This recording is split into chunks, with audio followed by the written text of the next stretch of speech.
Hi guys, I'm Laura Vitale. Today I want to show you how to make the most delicious and easiest teriyaki beef skewers. Say that 10 times fast. Teriyaki beef skewers. I'm going to be making my like teriyaki sauce. You know what I'm saying. Right into the bowl, but if you want to substitute your favorite store-bought teriyaki sauce, you can. That's what I was trying to get to. But really, to make homemade teriyaki sauce, it just requires a couple of ingredients, and you might already have these ingredients on hand. So let me run you through them. You need brown sugar. I'm also adding a little hot pepper flake because I like it. I'm using a little rice vinegar. You can also use apple cider vinegar, soy sauce, toasted sesame oil, and a little bit of vegetable oil or light olive oil, some ginger, grated ginger, and some garlic. Those are the ingredients for the sauce. And how easy is that? That's gonna be the marinade, right? Then you need beef of your choice. I'm using sirloin, and I'm gonna show you what I'm gonna do to it that makes this so good and that's going to absorb all of the flavor of the sauce. Let's get going with the sauce because once I touch the beef, I don't wanna get back into the sauce.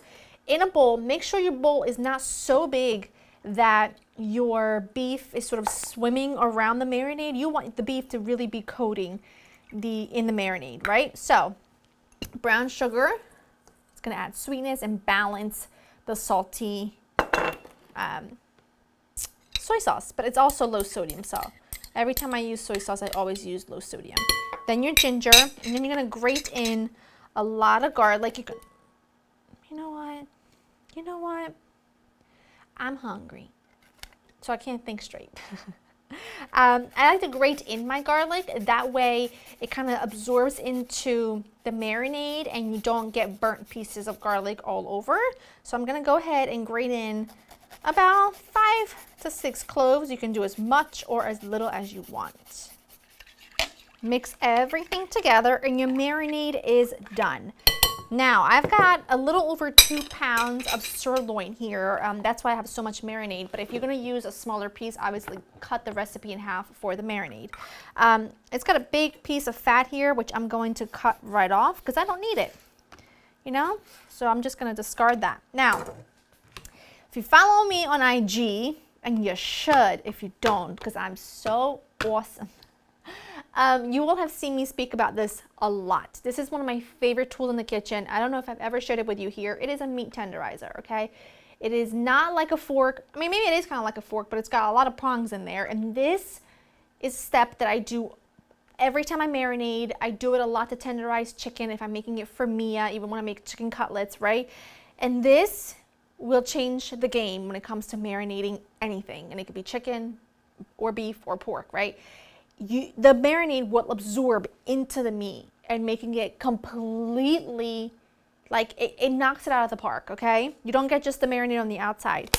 And you literally just do this all over on both sides.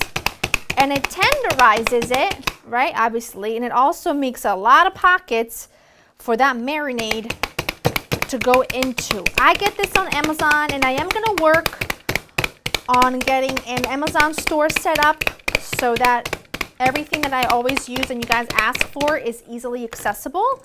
That is a must-have in the kitchen. So now that we have that done, you can see it took me no time at all and it makes the biggest difference. I'm going to go ahead and cut. You can see now the marinade is going to go into every single bit of that beef. Okay? I'm going to go ahead and chop these into big chunks about yay big. 1.5 by 1.5 inch, I would say. And then I'm going to go ahead and pop this in the fridge. Ideally, you would want this to marinate for several hours, but honestly, even 45 minutes will do because the marinade is going to sink right into that meat. So as I do this, I'm going to cut off excess fat because I don't need it. You know what I'm saying? And then once it's ready, I'm going to go ahead, I'm going to chop up some veggies, and then we'll skewer this up. All right, so my beef has been marinating for a few hours. Let me show you what I've got here. I already got started because, you know, it'd be very boring. But what I've got is some fresh pineapple that I've chopped, some onion, and a couple of different colors of bell peppers. And I'm basically just doing what you would think I should be doing right now, which is just skewering these babies. And do not panic about all of the marinade in here. I'm not gonna waste. We're gonna boil it down. We're going to add a little bit of water.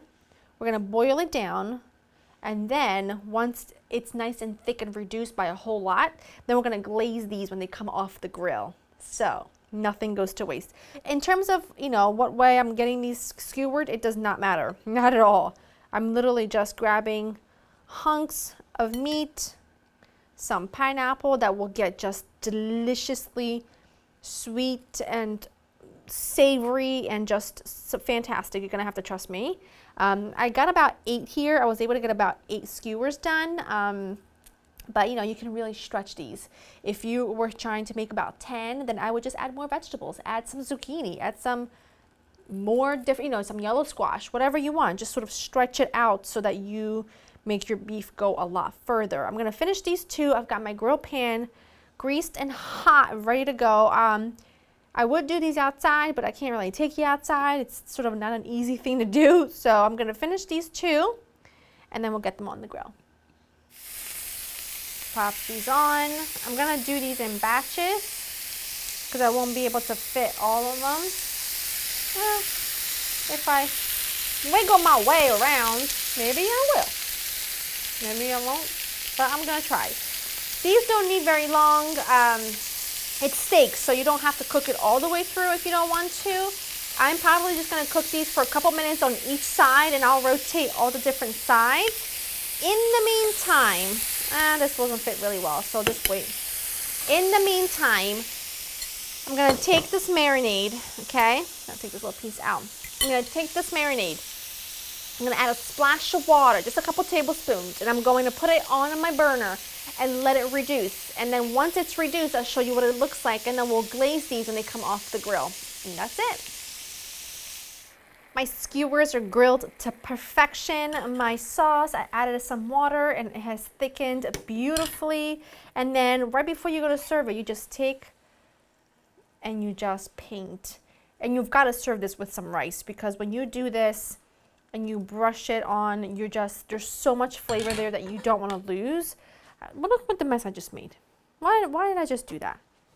I mean, honestly. And then I'm gonna sprinkle some green onions and some sesame seeds on top, like I normally would my chicken teriyaki, and that's it. Now, you gotta remember, there is sugar in the marinade, right? So you don't wanna cook this on really high heat, because the sugar on the outside, the sugar from the marinade that's coating the, the steak and everything, will burn instantly on the outside. And what you want, it's deep caramelized. You can see it over here, right? It's a deep caramelized flavor over here. What you don't want is charred. What you don't want is just burnt sugar. Like, honestly,